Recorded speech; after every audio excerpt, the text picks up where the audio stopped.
मौजूद हैं, बहुत बहुत स्वागत, अभिनंदन। छिपी टोला के अध्यक्ष और मंत्री का भी बहुत बहुत स्वागत। और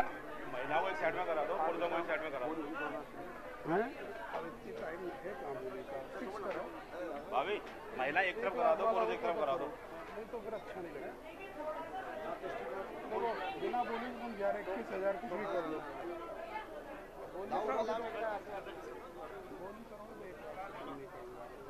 चुपचाप फिक्स कर रहे बोल रहे कहाँ से करो 21-31 का है।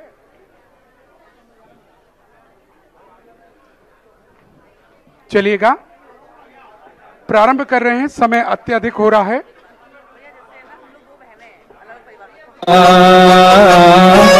वीरा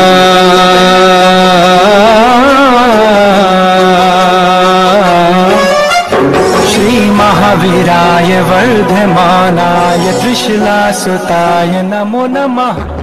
तीर्थंकराय वीतरागाय सुरपूजिताय नमो नमः। गुणाधीशाय गुणातीताय गुणभण्डाराय नमो नमः।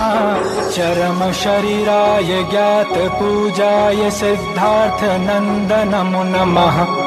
ज्ञात पुत्राय दुख हरणाय चरम तीर्थंकरे। भवतारणाय कष्ट हरणाय अंतिम चरम जिन्वरे। वर्धमान जिन चरणे नित्यं दिनं प्रणमामि। जिन स्मरण कर्म दहने सुर असुर सब पूजिताय।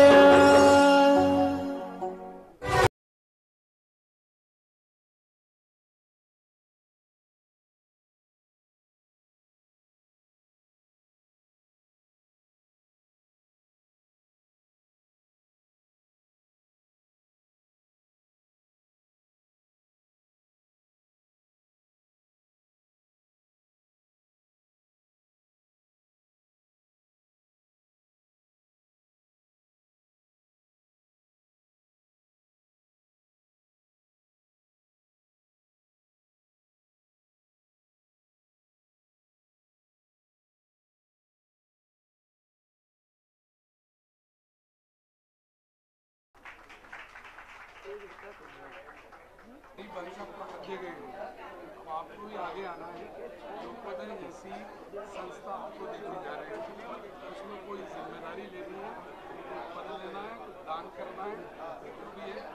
तो भाई साहब को तो आपने बनवा दिया है। भाई साहब को अलग, भाई साहब को छोड़ो। एक ही बात है, नहीं वो ठीक है, लेकिन आपको भी तो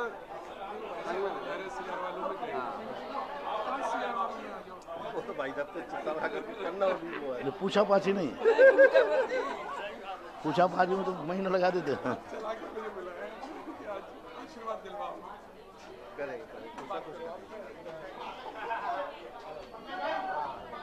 आनंद जी अपने प्रचारक है। चलिएगा, बहुत बहुत धन्यवाद। और अभी हमने दीप प्रज्वलन चित्र अनावरण का कार्यक्रम संपन्न कर लिया है और पाद प्रक्षालन का सौभाग्य चित्र अनावरण दीप प्रज्वलन के लिए हम अनुरोध करेंगे हमारे आज के आए हुए अतिथि श्रीमान आनंद जी, साथ में नवीन जैन जी और छिपी टोला के अध्यक्ष और मंत्री कृपया करके चित्र अनावरण और दीप प्रज्वलन में हमें सहयोग प्रदान करें। आइएगा, आनंद जी अगर हों तो आ जाएं, और आप आ जाएं, हमारे ट्रस्टीगण छिपी टोले के भी, और सुरेश चंद जी तार वाले आ जाएं। और पाद प्रक्षालन का सौभाग्य 51,000 रुपए, 71,000 रुपए, 71,000, 81,000 रुपए, 81,000 रुपए, 91,000 रुपए, 91,000 रुपए, 1,11,000 रुपए, 1,11,000 रुपए। स्वर्ण कलश से पूज्य गुरुदेव का पाद प्रक्षालन का सौभाग्य आज पश्चिमपुरी आगरा नगर की सीमाओं का आज अंतिम दिन है। इसके बाद ग्रामीण क्षेत्र में आएंगे। कौन सौभाग्यशाली होगा? और लोकोदय तीर्थ क्षेत्र के लिए हम लेकर चल रहे हैं। तो ऐसे में कौन सौभाग्यशाली होगा जो स्वर्ण कलश से पाद प्रक्षालन का सौभाग्य लेगा और कहेगा पूज्य गुरुदेव धन्य हुआ, अब तीर्थ क्षेत्र का निर्माण आपके द्वारा, आपके आशीर्वाद से होना है। हाँ साहब, 1,11,000, 1,11,000, हाँ भैया 1,11,000 एक और 1,11,000 दो। देखिए बोली जा रही है, शीघ्रता करिएगा। हाँ 1,11,000, 1,11,000 शीघ्रता से स्वर्ण कलश से पाद प्रक्षालन की बोली 1,11,000। हाँ राहुल भैया देखो, अगर किसी का भाव नहीं तो 1 2 3 करेंगे, समय नहीं है। करो जल्दी करो। हाँ 1,11,000 एक, 1,11,000 दो और 1,11,000 1 2 2.5 और ये 3। नाम बताएं। श्रीमान प्रवीण कुमार जी जैन, द्वारका ऑर्चिड। क्या बात है, जोरदार तालियों के साथ। हाँ मैं आनंद जी से और नवीन जी से अनुरोध करूंगा यहां आ जाएं।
चलिएगा।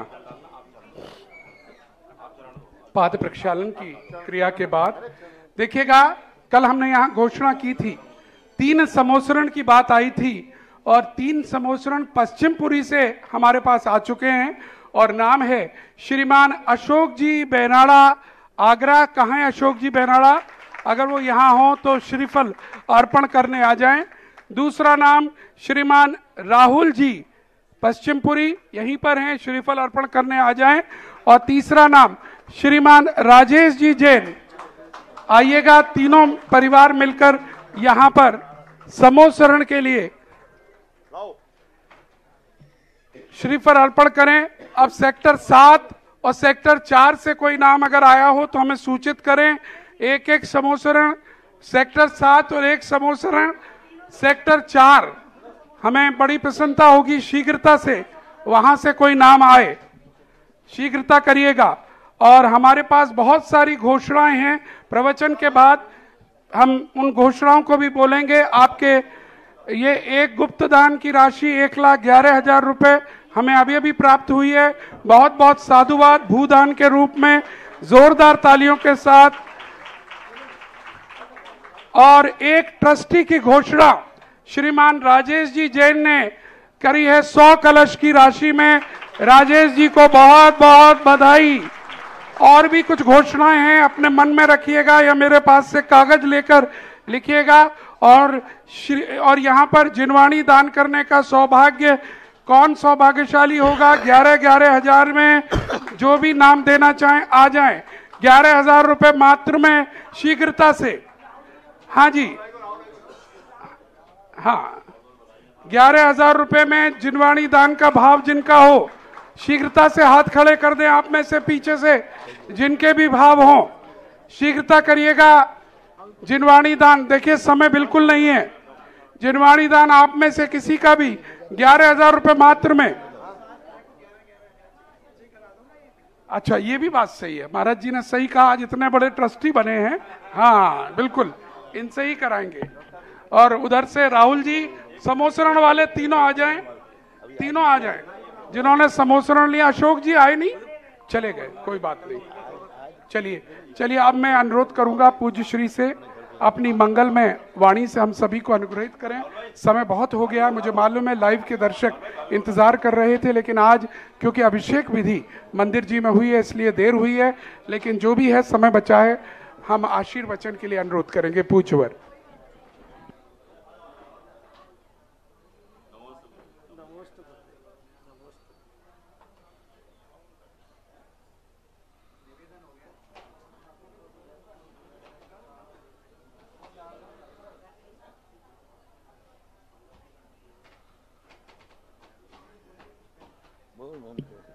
चलिए, और यहाँ पर अनेक दानों की घोषणा है। जिस समय तक सामने प्रक्रिया चल रही है, मैं उन दानों की घोषणाओं की ओर बढ़ना चाहूँगा और उन सब परिवारों को धन्यवाद देना चाहूँगा जो परिवार यहाँ पर आकर दानों की घोषणाएं करा रहे हैं। और जो कुछ परिवार मेरे पास नाम आए हैं कल से और आज तक, वो नाम मैं यहाँ पर बोल रहा हूँ। एक पहला नाम जो मेरे पास आया रखा है, श्रीमान कैलाश चंद जी, कमला जैन, अनुराग जैन, मोनिका जैन, माना जैन, परम जैन, कमला नगर आगरा की ओर से 1 कलश की राशि भूदान के रूप में दी गई है। मुकेश जैन, अनीता जैन, रजत जैन, कनिका जैन, अधिविका जैन, ईस्ट रोहतास नगर शादरा दिल्ली वालों की तरफ से भी 1 कलश की राशि का घोषणा भेजी गई है। वीरचंद जी, लज्जा रानी जी, विकास जी, पायल जी, शौर्या जी, अमव जैन, कासलीवाल, नाइकी मंडी की तरफ से लोकोदय क्षेत्र में भूमि दान के लिए 1 कलश की राशि की घोषणा की गई है। 1 कलश की राशि श्रीमती शीलू जी पाटनी, सुनील जी पाटनी, उदित रिचा कियान पाटनी परिवार की ओर से की गई है। अगर ये परिवार यहाँ हो, आकर श्रीफल अर्पण कर सकते हैं, आ जाएं और आशीर्वाद प्राप्त करें। और एक और राशि कुमारी प्रतिभा जैन भूमि दान के रूप में अपने पिताजी की स्मृति श्रीमान अशोक कुमार जैन, शिवपुरी टूंडला चौराहा की तरफ से 1 कलश की राशि यहाँ पर दान की गई है। और स्वर्गीय श्रीमती विमला जैन की स्मृति में उनके पति श्री सुनील जैन, पुत्र स्वर्गीय श्री भूप सिंह जैन, पुत्र एवं पुत्रवधु अभिषेक व शिल्पी जैन, अरविंदपुरम पश्चिमपुरी आगरा की ओर से 1 कलश की राशि भूदान के रूप में घोषित की गई है। 1 कलश की राशि श्रीमती विमला जैन, डॉक्टर प्रशांत जैन, सासनी वाले परिवार की ओर से सेक्टर 7 मंदिर जी की ओर से भेंट की गई है। और श्रीमान वीरेंद्र कुमार जैन, बेबी जैन की तरफ से भूदान के रूप में 1 कलश की राशि यहाँ पर घोषित की गई है। और श्रीमान अनिल कुमार जैन, पवन कुमार जैन, रजत जैन, 23 पुष्पांजलि विहार एक्सटेंशन, सिकंदरा बोदला रोड, आगरा, 1 कलश भूदान और 1 कलश सदस्य के रूप में कुल 2 कलश की राशि यहाँ पर घोषित की गई है। बहुत बहुत साधुवाद। और भी जो नाम हो वो कृपया दीजिएगा, प्रवचनों के बाद वो नाम कहेंगे। और मैं पूज्यवर से अनुरोध करूंगा अपनी अमृतमय वाणी से हम सभी को अनुग्रहित करें।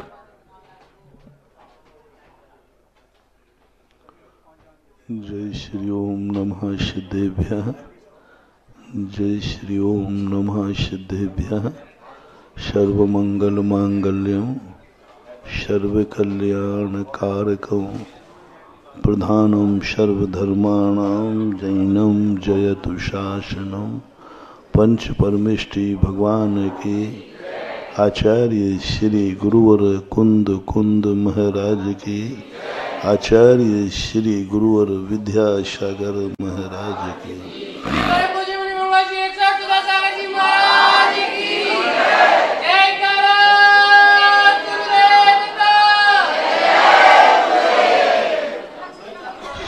ओम शांति।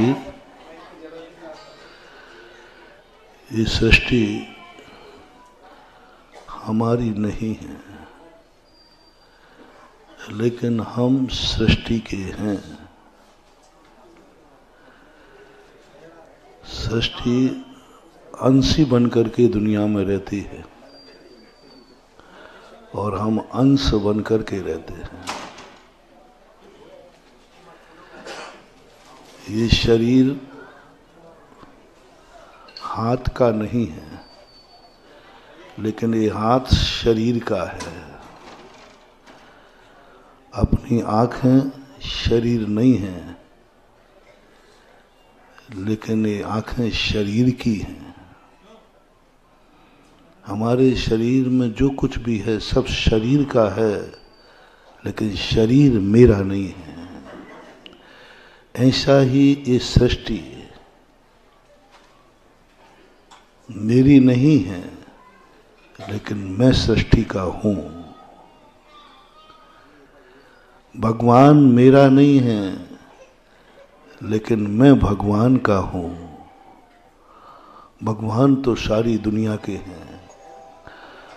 भगवान के भक्त अनेक हो सकते हैं, लेकिन मेरा भगवान तो एक ही होता है।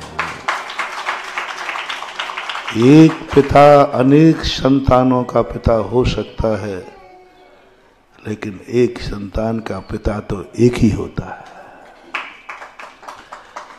हम पिता को अपना अकेला नहीं कह सकते, मेरे हैं, क्योंकि पिता 4 बेटों के और हैं। लेकिन जब बेटे की तरफ से पूछो तो वो कहते हैं भली पिता के 4 बेटे हैं, लेकिन मेरा पिता तो एक ही होता है। पिता मेरा हो जरूरी नहीं है, लेकिन मैं पिता का हूं। ऐसे ही भगवान मेरा हो कोई जरूरी नहीं, लेकिन मैं भगवान का हूं, सृष्टि का हूं, मैं एक अंश हूं। जब सृष्टि मेरी नहीं है और मैं सृष्टि का हूं, तो हमारा दायित्व कुछ बनता है। भगवान हमारे नहीं, मैं भगवान का हूं, तो भी हम उपचार से कह देते हैं मेरे भगवान, मेरे गुरु, मेरे पिता। ये हमें कहने का अधिकार है। सत्य कुछ और है। सत्य वो पिता 4 बेटों का है, लेकिन दुनिया को जब हम बताते हैं तो कहते हैं ये मेरे पिताजी हैं। ऐसे ही भगवान सारी दुनिया का है, लेकिन जब कहेंगे ये भगवान मेरा है क्योंकि मैं उसका हूं। कल जिनवाणी चैनल के प्रांगण में हमने कहा था, सूरदास ने यही तो बात कही थी, प्रभु तुम सारे जगत के हो। जब उन्होंने कहा मुझे यहीं नहीं रुकना है, ना जाने कितने लोग अभी कुएं में पड़े हैं, उनको निकालना है। मैं तुम्हारा ही नहीं हूं सूरदास जी, मैं सारे जगत का हूं। मुझे सारे जगत का तो कल्याण करना है। तब सूरदास ने एक ही बात कही, आपका होगा जगत मुझे पता नहीं, लेकिन मेरे तो आप मात्र अकेले मेरे हैं। आप तो मेरे मात्र हैं। आपके लिए जगत है वो मुझे पता नहीं, लेकिन इतना मैं जानता हूं मेरे लिए तो आप अकेले ही हैं। जब ये आत्मा के अंदर की पर्याय जाग जाए तब भक्ति प्रकट होती है। मेरा तो एक है, मेरो तो गिरधर गोपाल, दूसरो ना कोई। जाके सिर मोर मुकट, मेरो स्वामी स्वामी पति। पति यानी पति पत्नी का संबंध नहीं लगाना ना, तुम लोगों को तो वही गुस्सा है बस। हाँ, तुम लोग पति कहते ही तुम सोचते अरे मीरा भाई ने दूसरा पति कर लिया। मीरा भाई तो राणा घर की वो महारानी थी। पति आना होता है स्वामी मालिक। तुम लोगों ने छीन करके अपना नाम, अपने श्रीमान जी का नाम पति रख लिया है। प्रजापति, राष्ट्रपति, पति तो वहां भी लगता है। पति आना होता है स्वामी मालिक। मेरो तो गिरधर गोपाल, दूसरो ना कोई। अब गिरधर के मीरा के थे, अनेकों के थे, लेकिन मीरा का एक था। जब ऐसी अनुभूति कभी जाग जाए गुरु के संबंध में, भगवान के संबंध में, माता पिता के संबंध में, परिवार के संबंध में, वो कितनों का है हमें इस पर विचार नहीं करना। हमें विचार करना है मेरा तो एक ही है। वो बटे तो बटे, लेकिन मेरा सब कुछ तो तेरा ही है। जब ये दुनिया सृष्टि अपनी नहीं है, हम उसके हैं, तो परसों का प्रवचन याद करो। एक किसान के पास खेत नहीं होता है, लेकिन बीज होता है। बीज है उसके पास, लेकिन खेत नहीं है, तो फिर वह क्या करता है? और एक के पास खेत है, लेकिन बीज बोने की अकल नहीं है, बीज बोने का ताकत नहीं है, बीज बोने के लायक नहीं है। एक के पास खेत है क्योंकि वो सेठ है, और एक के पास बीज है लेकिन उसके पास खेत नहीं है। अब दोनों का कैसे सामंजस्य बैठा लें? एक अंधा है, एक लंगड़ा है, और दोनों को पार होना है, तो दोनों को संधि करना होगी। तब जिसके पास बीज है, वो बीज है, तो वो खोजता है कि कोई मुझे खेत दे दे। वे तो वो खेत होते ना, बंटवारे पे खेत दे देते। खेत अपना खेत होता है कि भाई तू बोल ले, तू इस पे कर ले, आधा दे देना मुझे, आधा तेरा। खेत एक का है, बीज एक का है। अब दोनों अलग अलग रहेंगे तो बीज भी खत्म हो जाएगा और खेत भी सूखा। अब इस खेत से लाभ होना है और बीज से लाभ कमाना है, तो तरीका क्या है? दोनों को, भाई खेत तुम्हारा, बीज हमारा। इस सृष्टि ऐसे ही है प्रभु। भगवान के पास खेत है लेकिन बीज नहीं है, और भक्त के पास बीज है लेकिन खेत नहीं है। वो मालिक है, वो मालिक है, तभी तो स्वयं के पास सब कुछ है, लेकिन स्वयं का जीत स्वयं खाता नहीं है। भगवान को जब भोग लगता है, सारे जगत को खिलाने वाला स्वयं भूखा बैठा है। भगवान को अपन लोग भारत में क्या कहते हैं? अन्नदाता। अन्नदाता भूखा बैठा है, किसके भरोसे? भक्त लाके भोग लगा देवे तो खा लेवे, नहीं तो भूखा बैठे। क्या परंपरा है? सारे जगत का मालिक भूखा बैठा है, किसके आश्रित? सारी दुनिया कहती है मैं भगवान तेरे आश्रित हूं, और भगवान कहता है मेरे पेट में पहुंचेगा, मैं तेरे आश्रित हूं। तू भोग लगा दे तो खा लूंगा, नहीं तो मैं भूखा रह जाऊंगा। कैसा संबंध बनाया? भगवान के पास सब कुछ है, लेकिन भोग नहीं है, भोजन नहीं है। भोजन भक्त के पास है, और भंडारा भगवान के पास है। भंडारा भगवान के पास है और भोजन, अब बोलो दोनों अलग अलग रहोगे तो? भंडारा रखे ना भगवान, क्या लेना करे, अब क्या करेगा?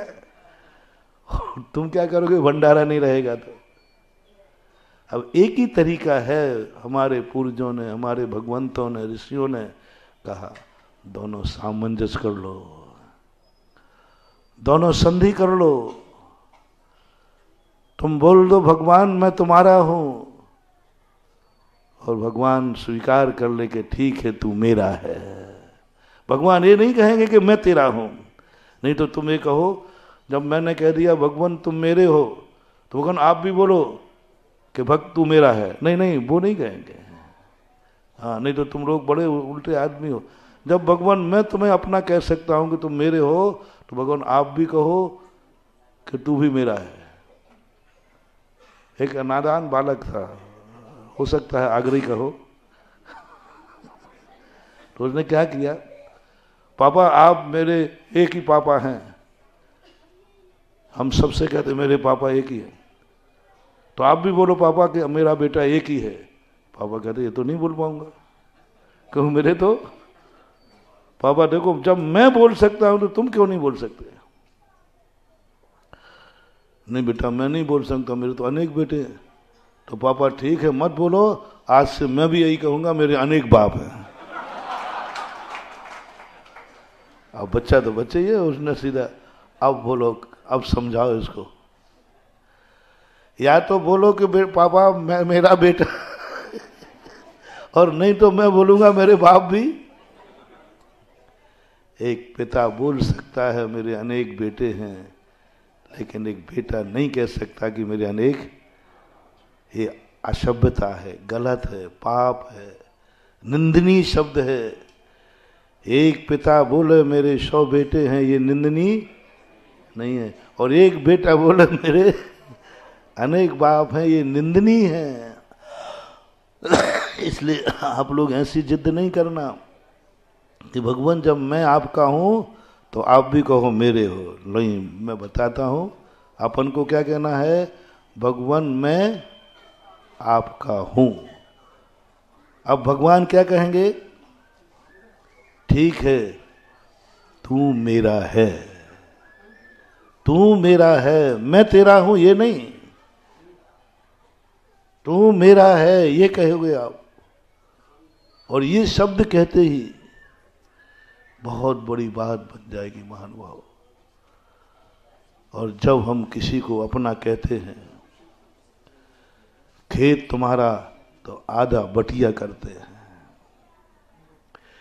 इसी प्रकार सृष्टि और तुम्हारा दोनों का मेल करना है तो परसों का प्रवचन याद रखो, अपनी जिंदगी का सब कुछ आधा बांटना है। आधा किसका? अधबटिया। खेत ले लिया ना, बीज तुमने बोया, अब क्या करना है? अधबटिया का है, आधा बांटना है। आधा किसको जाएगा? बीज किसका है? मेहनत किसकी है? रखवाली किसकी है? और फसल आदि किसको जाएगी? खेत वाले को। अभी खेत वाले को बीज खेत वाला बोएगा, बीज बोएगा जो किसान बीज बोता है, किसान की बीज की खेती होती है, मेहनत किसान करता है, रक्षा किसान करता है। लेकिन जब फसल आती है तो आधी कहाँ जाती है? किसान खेत वाले के पार। ऐसे ही तुम्हारी जिंदगी, तुम्हारे पास कुछ भी नहीं है, तुम्हारे पास बीज है, मेहनत है, भक्ति है, मालिक तो भगवान है। उसके खेत में हमें खेती करना है। तो जब फसल आएगी तो आदि किसको? भगवान को। महाराज जी बीज तो मेरा ही था, मेहनत तो मेरी थी, वो कुछ नहीं, दुनिया का नियम ही ऐसा है। खेत वाले को आधे देना, मात्र खेत है उसका, कुछ मेहनत नहीं है उसकी। ऐसे ये सृष्टि है महानुभाव, चाहे वो परमात्मा की मानो, चाहे सृष्टि को एक माता मानो, लेकिन हम एक किसान हैं जो बीज बोना जानते हैं, बीज बोते हैं। और मेहनत भी हमें करना है, लेकिन अपना सब कुछ बंटवारा कर दो। जिंदगी की 100 साल की है, 50 साल की जिंदगी तुम्हारी, 50 साल की जिंदगी लौटो। जिस भगवान को छोड़कर तुम दुनिया में आए थे, 50 साल में शाम को उसी भगवान के पास वापस पहुंचना है। जिस दशा में तुम आए थे, सब कुछ तुम लेके नहीं आए थे, 50 साल में तुमने सब कुछ जोड़ा, 50 साल में सबको छोड़ते हुए उसी दशा में आ जाओ, मेरा कुछ भी नहीं है। कुछ लेके आए नहीं थे और कुछ लेके जाना नहीं है, ये प्रकृति का नियम है। इसलिए 50 साल, इस 100 साल वाले को 50 साल ही मात्र दुनिया में जीना है। 50 साल तो रिवर्स के हैं, लौटने के हैं, मूल स्थान के हैं। और वह मूल स्थान को जो ध्यान रखता है, उसे अगली साल फिर जिंदगी मिल जाती है 100 साल की। और जो 50 साल में 100 साल में लौट के ही नहीं आता, फिर उसको जिंदगी नहीं मिलती है। फिर जन्म मरण, क्षण क्षण में मरता है, क्षण क्षण में मरता है, क्योंकि उसको 100 साल मिले, वो 100 साल में जोड़ने ही में लग गया, लौटने की खबर ही नहीं की। और जो 50 साल के बाद तुरंत रिवर्स होने की सोचते हैं, नहीं मैं उस दशा में पहुंचूंगा जिस दशा में इस दुनिया में आया था, मैं दिगंबर बन के आया था, जिंदगी के अंत में वो दिगंबर बनेगा। मैं कुछ भी लेके नहीं आया था, और जाने के पहले मैं घोषणा करूंगा मेरे पास कुछ नहीं है, आप लोग चेक कर लो, कुछ भी नहीं है, चेक कर लो। तो फिर तुमने इतना जोड़ा था, तो बोले 50 जात जोड़ा था और 50 साल में छोड़ा है, 100वें साल में दिगंबर रूप में रहेगा। 50 साल में जोड़ा था, 50 साल में सब खो दिया और अंत में यहां आ गए। प्रवचन तो ऐसा छिड़ा है कि 2 घंटे चलेगा, लेकिन आज अपन घड़ी कुछ और लिए हैं। किसान का याद करो, इस सृष्टि को जब भी भोगो, मालिक का खेत मान करके भोगना, और जब सृष्टि को भोगो तो जो कुछ इस खेत में फसल हो चुपचाप आधा लौटा देना, नहीं तो अगले बार तुम्हारे पास बीज होगा लेकिन खेत नहीं होगा, और खेत नहीं मिला तो साल भर के बाद बीज घुन जाएगा।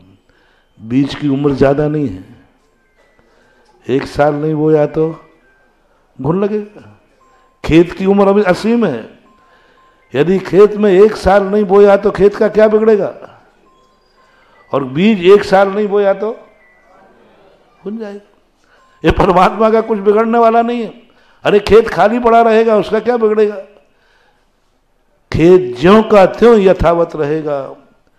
हमारी जिंदगी के बीज में कीड़े लग जाते हैं, इसलिए हमें जब भी खेत मिले तुरंत फैसला कर लो कि भगवान आधा तेरा आधा मेरा, मुझे खेत दे दीजिए, मुझे चरणों का सानिध्य दे दीजिए। आपका चरण, आपका मंदिर मेरे लिए खेत होगा, और मेरा मन वचन का है इस खेत में मेरा धन मेरा तन बीज होगा।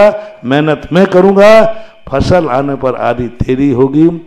मैंने सृष्टि का पूरा संक्षेप में सार बता दिया, बंटवारा बता दिया। अब फैसला आपके हाथ में है।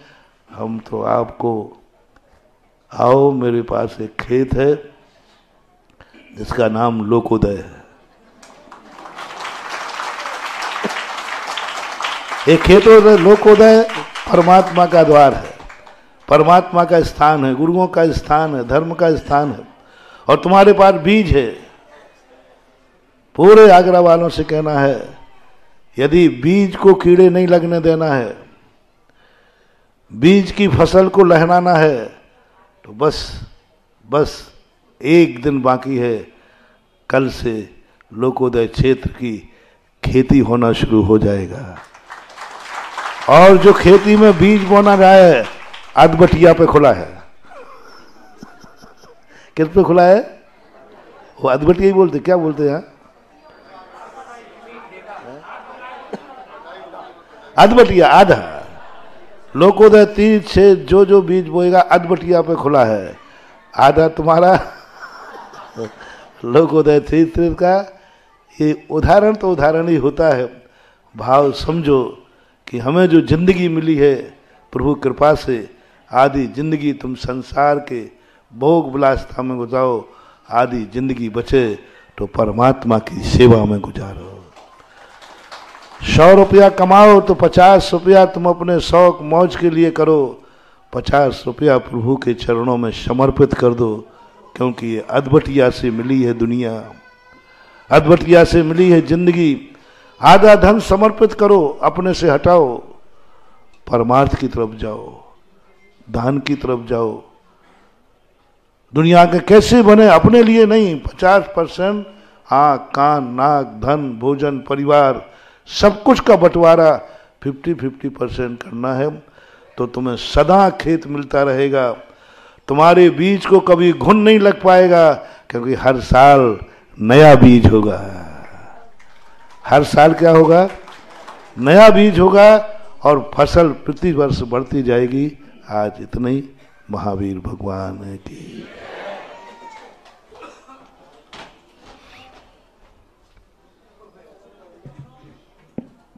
मित्रों, लोकोदय रूपी खेत तैयार है और बीज हम सबको मिलकर डालना है और मौका है आगरा नगर के लिए दान करने का इस समय। और बुद्धिजीवी वर्ग आ रहा है आगे और हम बस अब तो यही अनुरोध करेंगे, जो उत्सव हमारे सामने आ रहा है उस उत्सव को मनाने का समय है और वह उत्सव है लोकोदय तीर्थ की स्थापना। और उस अवसर पर आयोजित समोसरण विधान और 24 समोसरण और कल्पद्रुम विधान, उम्मीद करते हैं आप सब लोगों ने कूपन ले लिए होंगे, क्योंकि संपूर्ण आगरा उस विधान में बैठना चाहिए, यह भावना है। और संपूर्ण आगरा क्या, मुझे समाचार आ रहे हैं बाहर से, हमें भी बैठना है। मैंने कहा बैठिए, 20 किलोमीटर दूर है, व्यवस्था वहां अभी कुछ खास नहीं है। लोगों ने कहा उसकी आप चिंता मत करिए, व्यवस्था हम बना लेंगे। हम तो उस भूमि पर जाकर पूजा करना चाहते हैं जो हमारे गुरुदेव तीर्थ की स्थापना कर रहे हैं। वाह वाह। मैंने हाथ जोड़ के लोगों से कहा ये वाली बात कि व्यवस्थाएं हम पर जीरो हैं उस क्षेत्र में। बोले व्यवस्थाओं के भूखे हम बिल्कुल नहीं है, हम भूखे हैं तो अपने गुरुदेव के और उस तीर्थ के। भावना समझिए। और आगरा वालों, आपके तो बिल्कुल नजदीक है, आपको तो कुछ नहीं करना है, मात्र तैयार होना है। 11 बजे आपके मोहल्लों में, एरियो में बसें लग जाएंगी। पास सेंटर्स बना रहे हैं, जहां कम से कम 50 लोग हैं वहां एक बस देंगे। अगर जहां 25-25 हैं तो पास के सेंटर पर आपको अपनी गाड़ियां खड़ी करके वहां से बस पर जाना होगा। जरूरी नहीं है आपके सेंटर पर वो बस आएगी। तो आप प्रयास करिए पहले तो, जैसे छिपी टोला ने हमसे कहा है कि भाई साहब बसें भी हम कर रहे हैं, आप चिंता मत करो, क्योंकि आप कितनी करोगे, 5 हो सकती हैं, 8 हो सकती हैं, 10 भी हो सकती हैं। मैंने कहा ठीक है आप कर लो भाई साहब, जो होगा देख लेंगे। अब इसी तरह मैं आपसे और पूरे आगरा से कहना चाहता हूं ये वाली बात, कहीं कोई आप घर में ना रह जाएं। यह अवसर हमारे पुण्य का अवसर है। यह अवसर एक ऐसा अवसर आया है जो कभी नहीं आएगा। हमने कभी जीवन में तीर्थ बनते हुए नहीं देखे। हमने अपने जीवन में अगर देखे हैं तो छोटे छोटे जिनाले हमने देखे हैं, लेकिन इतना बड़ा भव्य तीर्थ हम लोग सामने बनाएंगे, ये कर्तव्य हमारा है। मैं एक बार आपसे ही पूछ रहा हूं, क्योंकि आप सामने हैं। वैसे ये सारी बात मैं टेलीविजन के दर्शकों से भी कह रहा हूं, परंतु आप यहां पर हैं तो हाथ उठाकर बताइएगा कितने लोगों ने अपने अपने कूपन पूजा के ले लिए हैं। जरा मैं ये जानना चाहता हूं। अभी भी मुझे लगता है 50% लोग ध्यान ही नहीं है। जो ले लेंगे वो बता दे, नहीं लिए कोई बात नहीं, ले लेंगे। जो मतलब केवल 5-7 लोगों ने बन बनाया, ऐसे बहुत सारे लोग हैं जो सोच रहे हैं ऐसे तीर्थ तो बनते रहते हैं। ऐसा सोच रहे हैं क्या? नहीं सोच रहे हैं? तो मैं आपको अनुरोध कर रहा हूं, जिन्होंने मन नहीं बनाया है बनाइए। 2 दिन बैठिए, 4 दिन बैठिए, 7 दिन बैठिए। और आपके यहां से पश्चिमपुरी से तो 3-3 समोसरण लिए गए हैं, तो आपकी पश्चिमपुरी समाज तो सर्वाधिक एक्टिव होगी, क्योंकि सबसे अधिक 3 छिपीटोला, कमला नगर, इन क्षेत्रों से, हरि पर्वत, इन क्षेत्रों से लिए गए हैं समोसरण। तो इन क्षेत्रों के लोग तो सर्वाधिक आगे आने चाहिए। कोई ऐसा ना रह जाए जो घर में बैठा हो, वहां पूजा में दिखना चाहिए। आपके वस्त्रों की व्यवस्था आदि सब की गई है। एमडी जैन इंटर कॉलेज पर जो हमारा अस्थायी कार्यालय नारायण भवन में चल रहा है, वहां से आपको सब कूपन देकर सब चीजें प्रदान की जा रही हैं। वहां से अपने ग्रुप वाइज, अलग अलग मत लीजिए, जिस ग्रुप के थ्रू आपने लिया उसी ग्रुप से कहिए वो लाके आपके यहाँ पर डिस्ट्रीब्यूट करा दे। इसके अलावा आपकी बसों की सूचना हम कल व्हाट्सएप पर जारी कर देंगे, या कल की जिज्ञासा समाधान में बता देंगे कैसे कैसे आपकी बसें रहेंगी।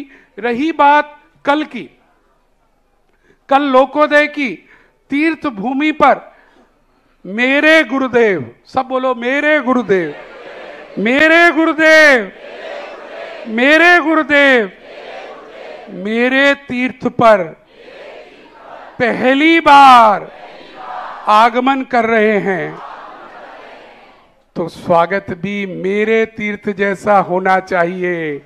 आपने मेरा कहा है।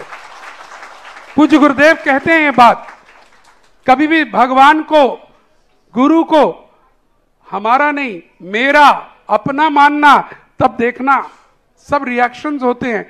जिस दिन ये भाषा बदल जाती है, मेरे गुरुदेव जब शब्द आ जाता है, मेरे भगवान जब शब्द आ जाता है, वर्गणाएं बदल जाती हैं, रिश्ता क्रिएट हो जाता है। और अभी अभी आपने रिश्ता क्रिएट कर लिया है। जब मेरे गुरुदेव आएंगे तो ऐसी स्वागत करूंगा या करूंगी कि नाचूंगी मैं, नाचूंगा मैं, ये भाव हो। सारे महिला मंडल अपने अपने परिवेश में पहुंचेंगे, बैंड बाजे आदि सारे रहेंगे। छिपी टोले को ये जिम्मेदारी दे रहा हूं मैं अभी मीटिंग में कुछ देर बाद। पूरी कार्यक्रम के संयोजक छिपी टोला समाज रहेगी, अध्यक्ष मंत्री जो ये हमें आदेश देंगे वो हम पूरा करेंगे, लेकिन मुख्य संयोजक इसके आप रहेंगे, क्योंकि भव्य अगवानी हमें पूज्य गुरुदेव की करनी है। कल मध्याह्न में 1 बजे हम लगभग सब स्थानों पर बसें लगाएंगे। उसकी सूचना संध्या काल के जिज्ञासा में हम दे देंगे, और वहां से बसों से आप लोग 2 बजे तक एक निर्धारित स्थान पर, फौजी भाई एक निर्धारित स्थान आपको आज जाकर तय करना है। महाराज जी पीछे से आ रहे होंगे और 1 किलोमीटर पहले एक स्थान तय कर लीजिएगा, जहां से पूर्ण, वैसे तो पूरे रास्ते अपन साफ चलेंगे, लेकिन एक स्थान अंकित कर लीजिएगा। वहां से भव्य अगवानी करते हुए तीर्थ क्षेत्र की भूमि लगभग 3 बजे तक महाराज जी पहुंच पाएंगे। उम्मीद है 1-1:30 बजे से विहार प्रारंभ होगा, और क्योंकि दूरी को देखते हुए हम समझते हैं 3 बजे तक आप सब पहुंचेंगे। लघु कार्यक्रम होगा, अगवानी का कार्यक्रम होगा, उपदेश होंगे, प्रवचन होंगे, और आपकी भोजन की व्यवस्था तो वहां रहेगी, और बसें आपको वापस छोड़ देंगी। 31 तारीख गुरु के नाम रखोगे क्या? फ्री है आपके लिए, लेकिन आपको पहले ही एक उपदेश दे दिया गया, पूरे भारत को कहा गया है कि अगर 31 और 1 ये 2 दिन अपने देव, अपने शास्त्र, अपने गुरु के नाम करना, और नहीं तो तीर्थ के नाम करना, और नहीं तो अपने परिवार के नाम करना। यहां तो तीनों कॉम्बिनेशन मिलने वाले हैं, क्योंकि यहां देव, शास्त्र, गुरु, तीर्थ और परिवार, क्योंकि आप आगरा में रहते हैं, आपका पूरा परिवार वहां पर 31 तारीख को भक्ति रहेगी। सब मिलकर भक्ति करेंगे, सुबह दोपहर शाम जब जिसको मौका मिलेगा भक्ति करेंगे। और 1 तारीख को सब अपने अपनी जो ड्रेसें आपको पूजा की दी गई हैं उसमें तैयार होकर मध्याह्न में पहुंचेंगे। नित्य वही टाइम रहेगा, 11 बजे बसें आपको लेने आया करेंगी, 12 बजे से विधान प्रारंभ हुआ होगा चलेगा, 4 बजे तक लगभग संपन्न हो जाएगा, और आपको वापस 5 बजे तक छुड़वाने की व्यवस्था कर दी जाएगी।